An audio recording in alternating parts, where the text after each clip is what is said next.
शंकर की नई सीरीज मूल्य की कहानियाँ में आप सबका स्वागत है। तो इस बार जो कहानी है उसका शीर्षक है कर्मों की गूढ़ गति। कर्मों की गूढ़ गति, जिसमें आप कर्म के बारे में और कर्म के छिपे अंदर उसके कर्म का जो प्रतिफल है उसको हम जानते हैं, जिसको लेकर आ रही है रंजू बहन। ओम शांति। हमारी आज की कहानी का शीर्षक है कर्मों की गूढ़ गति। इस कहानी में एक नगर के राजा की 3 पुत्रियां थीं। उन तीनों को वह लालन पालन बहुत ही प्रेम पूर्वक करते थे।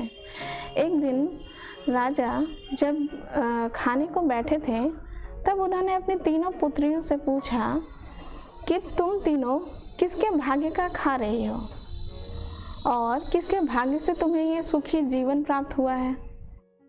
तो पहली और दूसरी लड़की ने कहा, पिताजी, हम आपके भाग्य से आप हमारे साथ हो, इसलिए हम इतना अच्छा जीवन व्यतीत कर रहे हैं, इसलिए हम इतना अच्छा भोजन ग्रहण कर रहे हैं।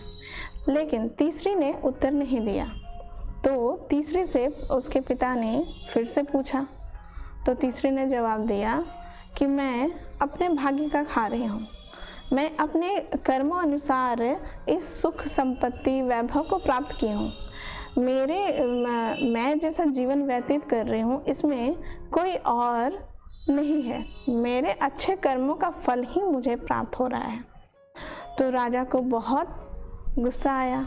वो क्रोधित होकर बोलता है, अगर तुम्हारे भाग्य में तुम जो प्राप्त की हो, तुम्हें जो खुशी पूर्वक जीवन प्राप्त हो रहा है उसमें मेरा कोई सहयोग नहीं है तो तुम्हारा इस राज्य भवन में कोई अधिकार नहीं है।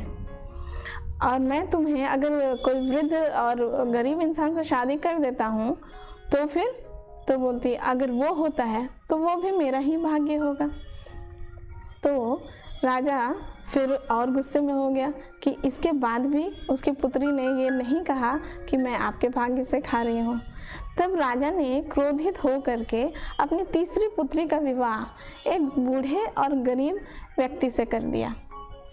वह बूढ़ा और गरीब व्यक्ति से शादी कर तो दिया, फिर जब विदा हो रही थी तो उस लड़की ने अपने पिता से कहा, पिताजी, मैं आपका बहुत ही सम्मान करती हूँ, क्योंकि आप जो भी करेंगे मेरे लिए अच्छा ही करेंगे और आपको कभी भी ज़रूरत पड़े तो आप मुझे भूलना मत, मैं सदैव आपके लिए उपस्थित रहूँगी। और यह कहकर वो राजमहल से गरीब कुटिया में चली गई। जिस गरीब बूढ़े व्यक्ति से उसकी शादी हुई थी वो एक्चुअली में बूढ़ा व्यक्ति था नहीं, वो एक जगह का राजकुमार था, परंतु किसी अभिशाप के वश वह वृद्ध और गरीब बना था। और वह बहुत ही बुद्धिमान, धैर्यवान और अच्छा इंसान था। एक बार महल में राजा का थोड़ा स्वास्थ्य बिगड़ गया। तब उसके लिए वहाँ के जो वैद्य थे उन्होंने बोला, जंगल का एक बहुत ही दुर्लभ जड़ी बूटी ला करके इनका ठीक करना पड़ेगा। तब जो तीसरी लड़की थी उसका जो पति बूढ़ा और गरीब था वो जाकर के बहुत मेहनत से उस जड़ी बूटी को लाया, जिससे राजा का तबीयत ठीक हो गया। और उसको ठीक होते ही राजकुमार के ऊपर जो अभिशाप था वो भी समाप्त हो गया। इस तरह से राजकुमार फिर से अपने राज्य सिंहासन को संभाला और छोटी लड़की फिर से राजकुमारी बन गई। इससे उनके पिता को अपनी गलतियों का पछतावा हुआ कि सही बात है, अपने कर्म हिसाब से ही हमें अपने सुख की प्राप्ति होती है। इस कहानी का आध्यात्मिक भावार्थ यह है कि जैसा कि हमने देखा, उस राजा की जो तीसरी पुत्री थी उसने कहा, मैं अपने कर्मों का ही खा रही हूँ और अगर मुझे दुख की प्राप्ति भी होती है तो वो भी मेरे कर्मों अनुसार ही। तो हम जानते हैं कि कर्म तो बड़ा बलवान होता है। हम जो भी कर्म करते हैं उसके हम ही भागीदार होते हैं, क्योंकि कर्म भी सिर्फ हम ही करते हैं। अगर हम अच्छा कर्म करते हैं तो हम सुख की प्राप्ति करते हैं, अगर हम बुरा कर्म करते हैं तो हमें दुख की प्राप्ति होती है। इसमें भक्ति काल में एक उदाहरण है वाल्मीकि ऋषि जी का। वाल्मीकि ऋषि जी पहले डाकू थे। उनसे एक महर्षि आकर के पूछा कि तुम लूटते क्यों हो, इतने दुखी हो जाते हैं लोग अगर तुम किसी का लूटते हो। तो बोला, वाल्मीकि जी ने कहा कि मैं अपने परिवार के लिए, उनका पेट गुजारा के लिए लूटता हूँ। तो कहता अच्छा ठीक है, तुम अपने परिवार में जाकर के पूछो कि अगर तुमको अपने कर्मों का फल भुगतना होगा तो क्या तुम्हारे परिवार वाले तुम्हारा साथ देंगे।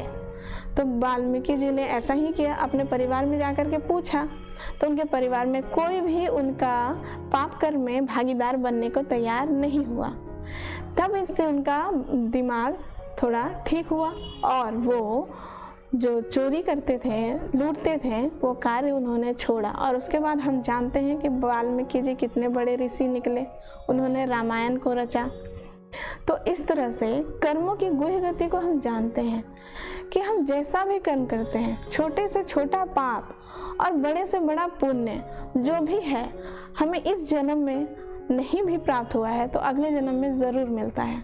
इसलिए हमें अपने कर्मों पे कितना ध्यान रखना है। हम हमेशा ये सोचते हैं कि हम ये कर्म कर रहे हैं अपने परिवार के लिए, लेकिन वो कर्म के जो फल मिलता है वो सिर्फ मुझे ही मिलेगा। इसलिए इसका ध्यान रख कर के ही कोई भी कर्म हम करें। अगर हम अच्छा कर्म करते हैं तो उसके अच्छे भागीदार हम ही, सुख की प्राप्ति होती है हमें ही।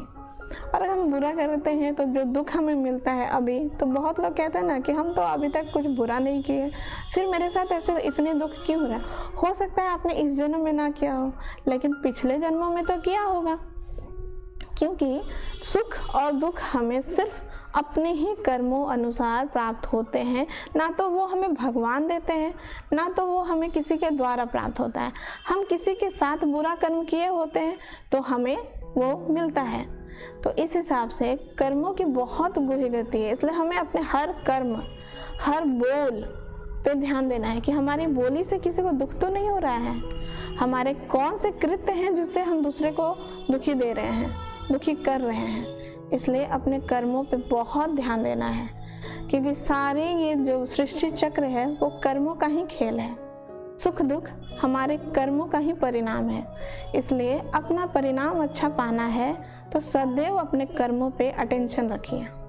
ओम शांति।